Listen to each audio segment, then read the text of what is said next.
Breakouts, available everywhere podcasts are found.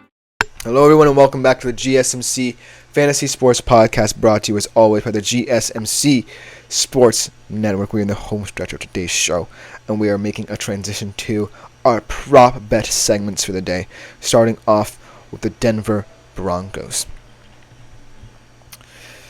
Now here's the thing about the Denver Broncos. I really don't believe that Sean Payton has really got a grasp of this Denver Broncos team. I really don't think so. I really think he's trying to transcend what's best for the team and make it more about him than about how the Denver Broncos can progress in an AFC West that's getting very top heavy. Now, that doesn't mean I don't necessarily like the players the Broncos have in their roster, and that doesn't mean I don't necessarily like Bo Nix, who seems to be Sean Payton's guy. I just believe that he's focused on the wrong things with his team and not necessarily focused on, the pieces that were already there when he came in that really make this team shine. And looking at the prop bets for them, it's not looking, very hopeful. But I still think that the Denver Broncos are going to be a very weird team to pin down, just based off of what I believe Sean Payton's going to do with it. Because Bo Nix could immediately be a bust. He immediately could be one of the hugest disappointments for the Denver Broncos of the season.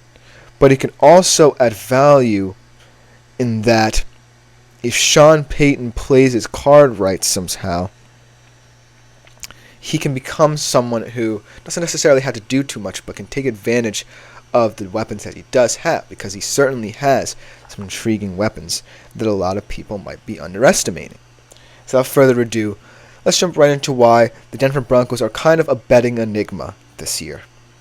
Let's start off with their win projection. Their over-under is 5.5 wins. And it's minus 140 for the over, plus 120 for the under. But thinking about how the Denver Broncos, schedule plays out, they're in the AFC West. It's not necessarily the best division outside the Chiefs, but the Chargers should be improved. And, maybe the Raiders will be improved as well. Everyone has a new coach. And outside of the Chiefs and Broncos, maybe that new coaching philosophy can really help those two teams. And we'll talk about that with the Raiders when we get to the next segment of today's show. But when all is said and done, I don't really think that Bo Nix is that appealing of an option at the quarterback position to really win you games in the AFC West. He's not a guy who I feel wants to play within a system. He's very out of structure. When I think about him at Oregon, he understood that balance a bit more.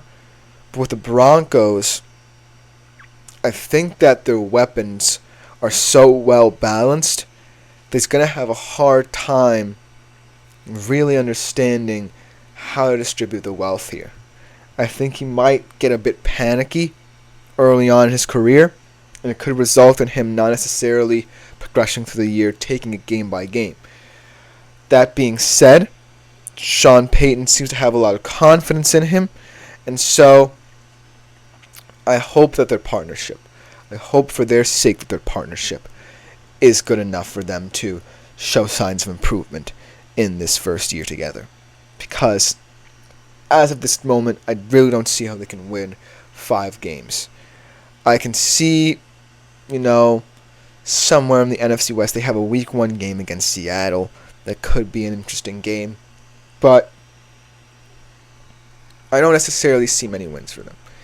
I see them being a team that can put up some fights, but at the end of the day, Bo Nix just probably was not the best of decisions for this Broncos franchise in terms of the directions they could have gone.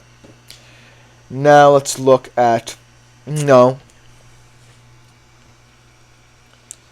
Let's look at the QB issue here. Let's look at specifically Bo Nix. Bo Nix, is someone who I don't necessarily think will throw for that many yards. And I certainly don't think he'll throw for over 16.5 pass TDs where it's projected right now. The under is very appealing at minus 115. And I think the issue with this transition is that Russell Wilson, really bought in to Sean Payton's mindset later on. And it really paid dividends where Russell Wilson really got back to what he did best. Complementing his deep ball with, kind of calculated rushing attacks. I don't know if Bo Nix is calculated enough to do that. I don't know if Bo Nix is willing to offer the sort of verticality that Russell Wilson brought to this offense. He does have guys like Courtland Sutton and Tim Patrick, but those guys are heavily reliant on two things. One for Courtland Sutton is that he's always reliant on the deep ball being open. He's always reliant on getting down the field, creating that sense of verticality. Tim Patrick, I believe, is more of a red zone threat. A guy who is going to beat the target in the red zone and is always going to be the main red zone target. Then you have a guy in Troy Franklin, who Bo Nix did play with, who's perhaps the best route runner of them.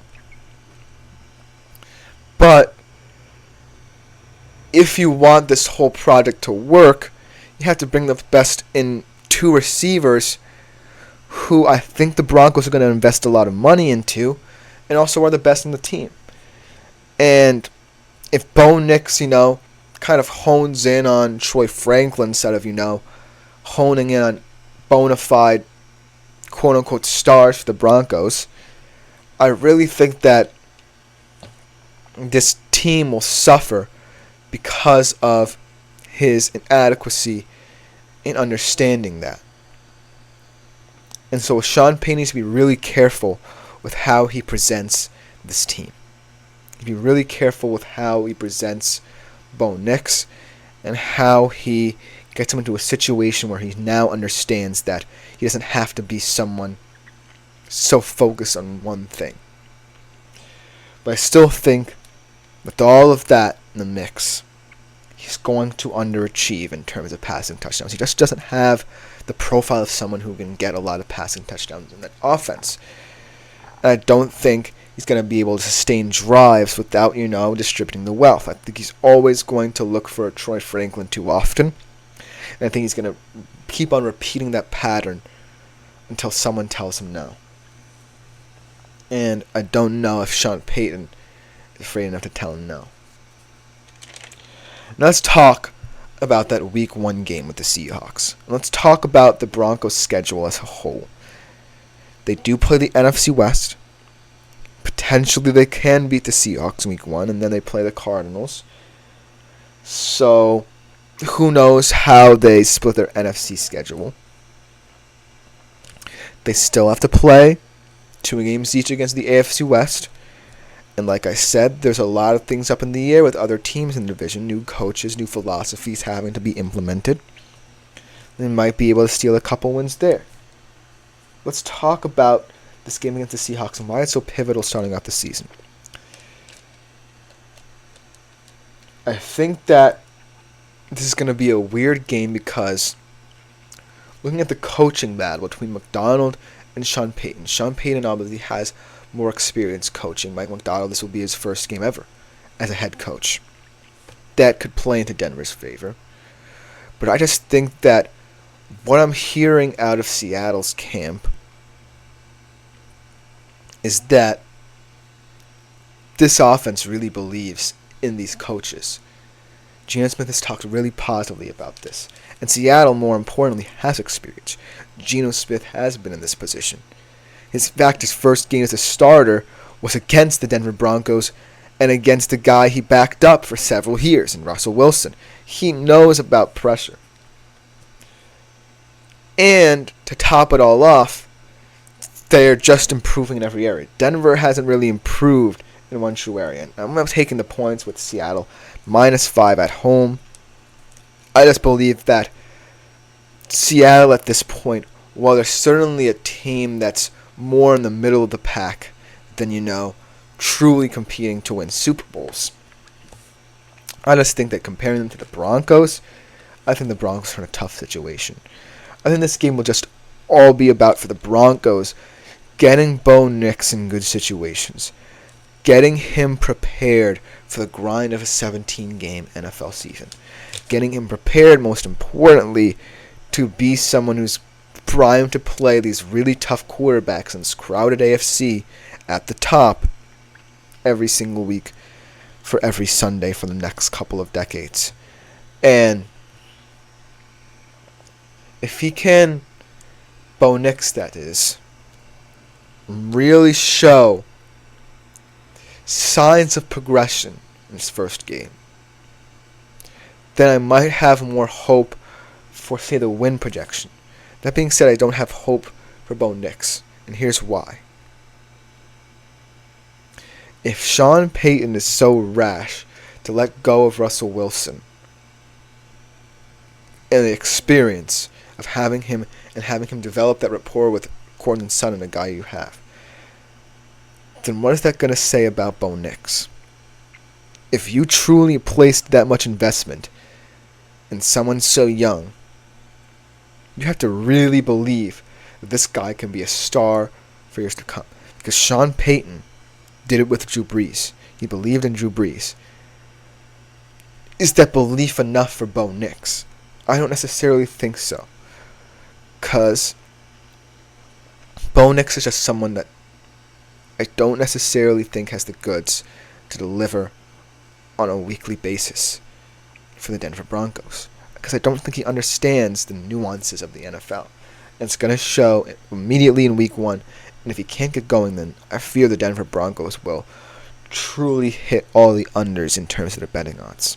But who knows? The AFC West is crazy.